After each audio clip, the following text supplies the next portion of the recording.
Yan, magandang tanghali, hapon, madaling araw, umaga, kahit saan sulok mga daigdig, gawin sa harap. Ayan, o. Yan, dito tayo ngayon guys sa aking sa bahay ng aking kapatid na babae. Ito. Ayan o, yung mga ginagawa ko, electrical guys. Nung una, puro tubero lang guys, puro tubero lang tayo nung mga nakaraang linggo. Dalawang CR yung ating install.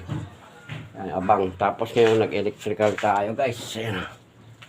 Nag-electrical tayo. Yan. Binaon dito sa flooring. Ayan na siya guys. So ayan o. Ayan o. Ang ganda no. Ganyan. Nag-aabang-abang tayo ng mga electrical mo ang ating ginagawa ngayon. Tapos na kasi tayo nakapag-abang sa dalawang CR dito sa baba. Ngayon.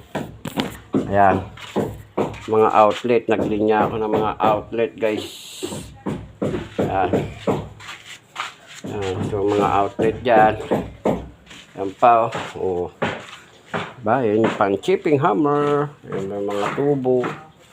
Tapos andito ako ngayon nakapwesto. Sobrang init dito guys. Sobrang init dito sa San Rafael, Bulacan. Yan, tignan nyo, may gumagawa doon sa likod. Gagawa sila ng tungtungan nila kasi magpa-plastering guys. Sisil. Yun yung aking ginawa. Isa pa papunta. Ayan. Papunta dito. Pag ganun. Ayan. Kasi yan. Ngayon sisilsilin ko naman yung ito kasi kulang. Kulang yung papuntang pag ganun. 3/4 kasi ilalagay para 6 na wire yung ating ilalagay sa 3/4 na tubo. Kulang eh.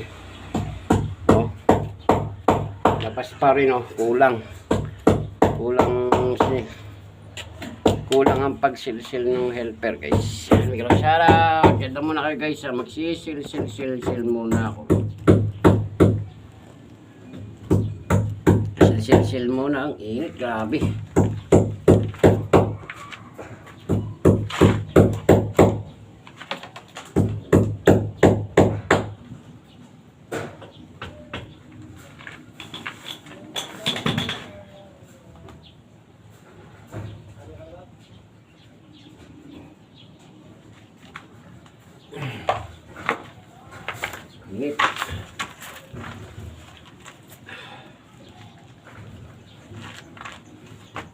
Init. Ang init ng ating pwesto. Panahon. Nandito tayo sa San Rafael, Bulacan. Ang sarap.